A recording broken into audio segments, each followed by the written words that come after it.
itu, maka kita katakan Anda harus belajar Al-Quran tentang sihir-sihir dan juga tentang ancaman-ancaman sihir dan juga hadis-hadis Rasulullah SAW yang jelas-jelas mengancam praktek-praktek sihir. Ini kebodohan yang kedua. Ya, paham para ikhwah sekalian? Sebab yang kedua tadi, kenapa sihir menyebar luas? Karena hukum-hukum Islam tidak ditegakkan di negara kita. Ya, mana ada orang tukang sihir dipenggal, bahkan bisa, saya katakan tadi, bisa nempatin pamflet papan nama, ya, bisa tabib sipulan, bisa memberitahukan cincin yang hilang 20 tahun yang lalu. Alhamdulillah, dia aja lahir belum 20 tahun yang lalu, ya, itu papan nama. Bagaimana lagi kalau seandainya kita lihat di daerah-daerah kita, ya, ajimat-ajimat, raja-raja, barang-barang keramat dijual bebas. Dijual bebas. Bagaimana kita tidak akan mendapatkan murka Allah, azab di sana kemari, ya, lumpur keluar lagi, betul tidak? Ya. Dan yang dulu saja belum sembuh, ya, kemudian gempa, kemudian kekeringan, kemudian sembako naik, kemudian minyak naik, dan segala macamnya. Padahal kita adalah negara yang paling kaya, ya. Padahal kita adalah negara yang paling kaya. Yang mana kata orang, kalau seandainya kayu saja ditanam di tanah Indonesia, itu akan tumbuh pohon, ya. Saking kayanya. Alhamdulillah. Nah, sekarang kalau kita melihat seperti itu para ikhwah sekalian, apa kewajiban kita?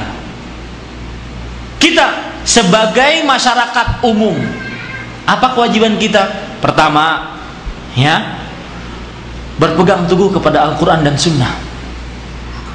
Berpegang teguh kepada Al-Quran dan Sunnah. Karena Nabi Muhammad SAW menyatakan, taraktu fikum ma in i'tasamtum bihi lan tadillu ba'di kitaballah wa sunnati.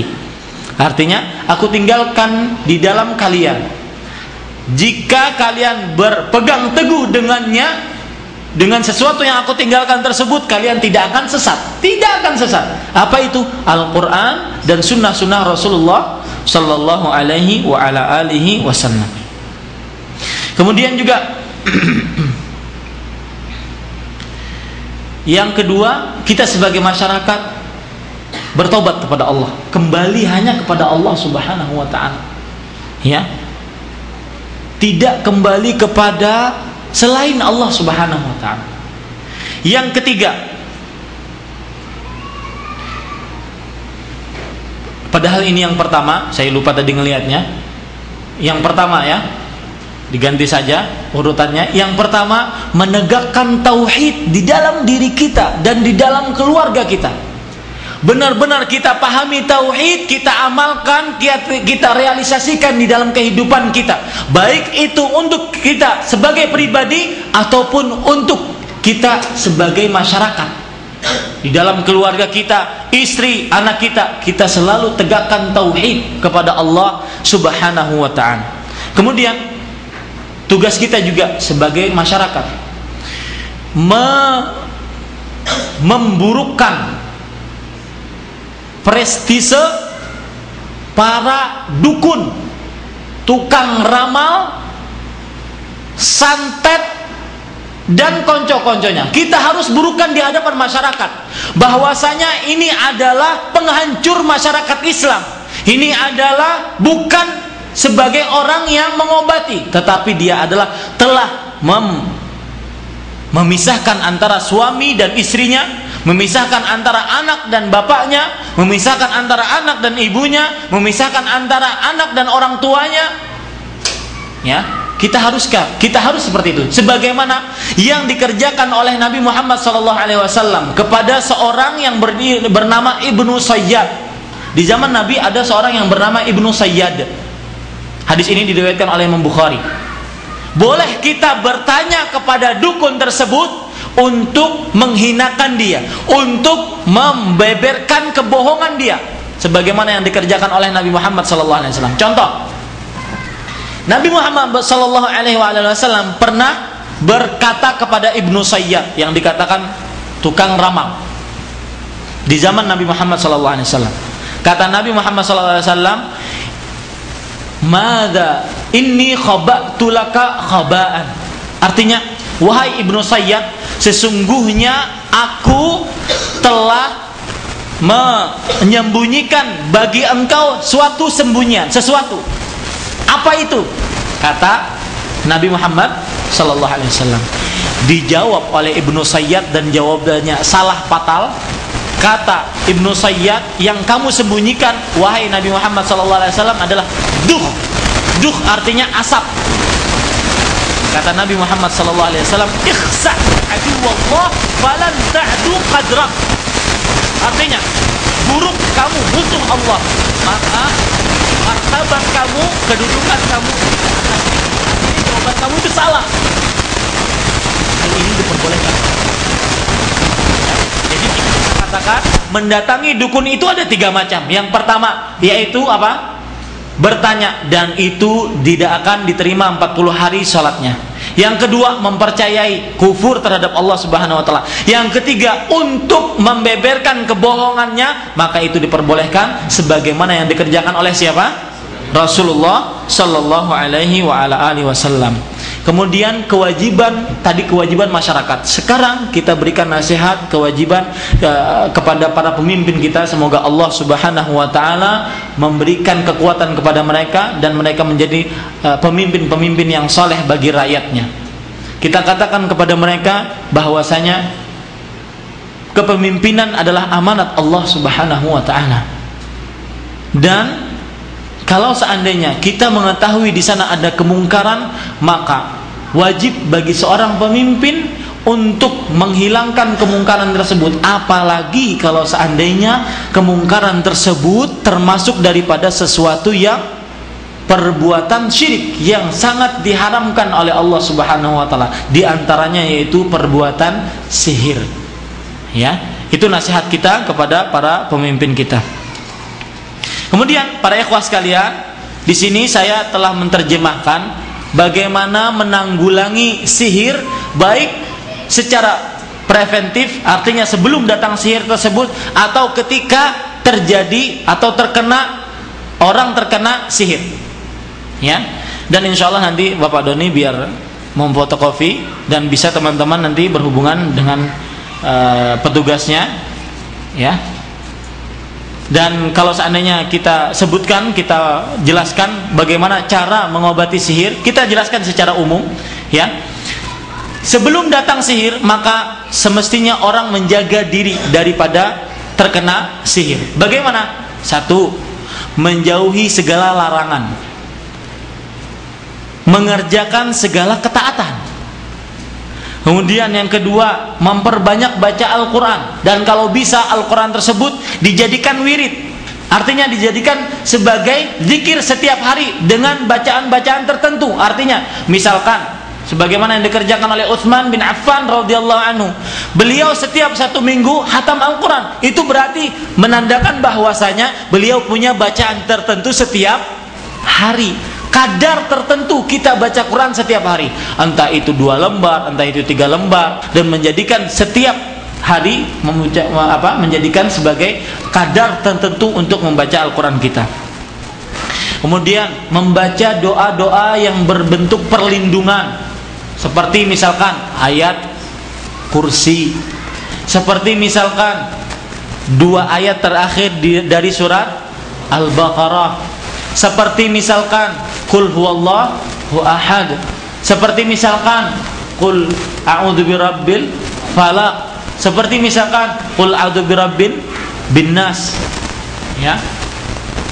Kalau kita lihat dari doa-doa yang disebutkan oleh Nabi Muhammad SAW dalam hadis yang sahih, seperti misalkan Bismillahilladzi la yadurru ma'asmihi syai'un fil ardi wala fis sama' wa huwas sami'ul alim. Juga seperti misalkan a'udzu bikalimatillahi tammat min syarri ma khalaq. Dan banyak sekali bacaan-bacaan yang berbentuk perlindungan kepada Allah Subhanahu wa taala. Juga jangan lupa doa masuk rumah, keluar rumah, doa masuk masjid, keluar masjid, doa masuk WC, keluar daripada WC.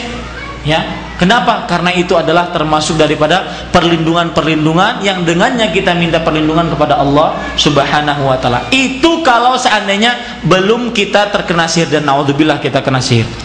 Sekarang kalau seandainya contoh juga sebelum kena sihir ada pengobatan bukan berupa doa tetapi makan sesuatu. Apa itu? Makan kurma.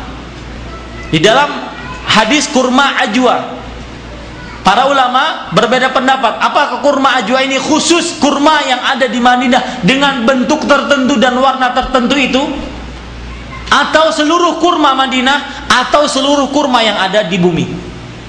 Tetapi yang paling hati-hati adalah kurma ajwa yang disebutkan oleh Nabi Muhammad SAW dengan apa? Dengan bentuk tertentu. Tetapi tidak menutup kemungkinan seluruh kurma Madinah pun termasuk daripada mendapatkan khasiat yang disebutkan oleh Nabi Muhammad SAW.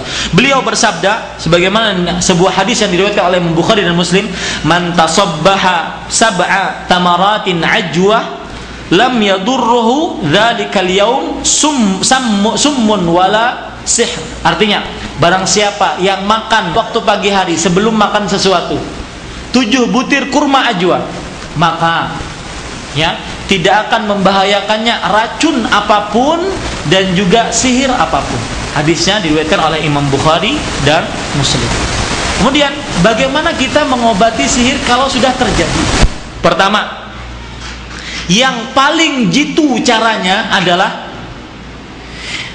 mendapatkan buhul, ikatan-ikatan tadi, ya, kemudian kita bacakan dan kita lepas ikatan-ikatan tersebut dengan bacaan-bacaan qul huwallahu ahad, qul a'udzu birabbil falaq, qul a'udzu birabbin nas. Itu adalah cara yang paling jitu kalau kita tahu tempatnya. Paham ya para ikhwan sekalian? Taib. Kalau seandainya kita tidak tahu tempatnya, maka caranya yaitu dengan mengeluarkan jin atau sihir yang ada dalam tubuhnya dengan membaca ruqyah, doa-doa, ayat-ayat, bacaan-bacaan yang tertentu yang telah ditentukan oleh Allah kemudian oleh Rasulullah sallallahu alaihi wa ala alihi wasallam.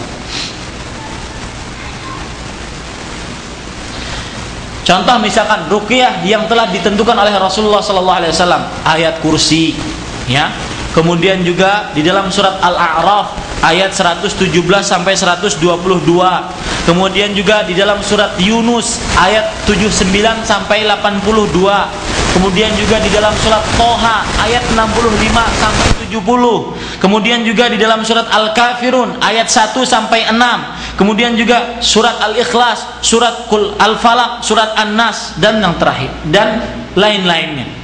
Itu termasuk daripada ruqyah yang diajarkan oleh Rasulullah sallallahu alaihi wa ala alihi wasallam. Kemudian para ikhwah sekalian, bisa juga ya kita membaca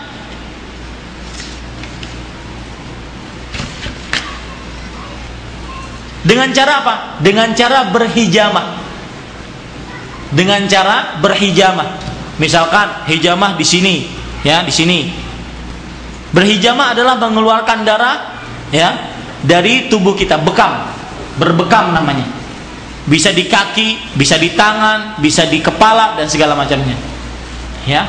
Dan insya Allah kalau seandainya ada yang ingin dipraktekkan, saya bisa nanti mempraktekkan di sini, ya, berbekam. Biar kita belajar. Ini namanya pengobatan secara nabawi, ya. Alas. Taib. Kemudian yang kedua, yang terakhir yaitu dengan obat-obat dari yang ditunjukkan oleh Nabi Muhammad SAW.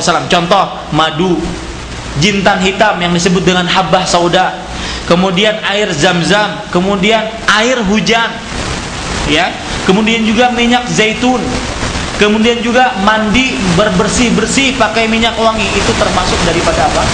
Daripada mengobati sihir.